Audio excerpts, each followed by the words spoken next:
Maylı bu siviti korobka. Korobkadan ne tökülür? Su.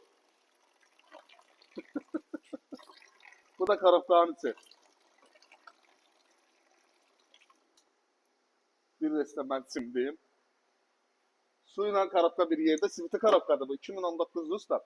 2019-cu ildə 2018-dən yuxarı siviti korobkalar gəlir, bəli.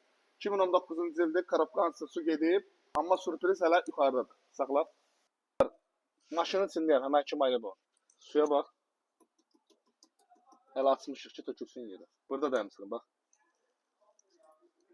Avtomobil suya düşüb, midyədə düşüb, harada düşüb bilmirəm. Yağışların qurbanı olub. Korobka gedib, motor gedib, salon gedib. Bakıya bir dənə yağan yağış, siz təsəvvür edin ki, bir nəfərə, yoxsa minlərlə insanlara ziyan vurdu. Görün nə qədər ziyana gəlir çıxır.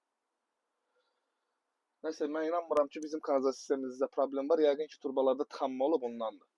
100% ki, gələcək illərimizdə o problemlər aradan qalxmış olacaq. Yoxsa bizim kanalizasiya sistemimizdə nə olub ki, yağış yağında görün, bəyəm şəhərin mərkəzində bir qaşıq su tapa bilmərsiniz. Mümkün deyil ki, Bakı şəhərinə yağış yağsın, orada maşınlar geçsin, suya düşsün. Yəni, sentrdən gedirdi. İndi bilmirəm, bu harada olubsa, yəqin ki, həmən günü kanalizasiyada problem olur. Aradan qalxar problemlər, cəmaat bu qədər xərcə düşmür. Sağ olun.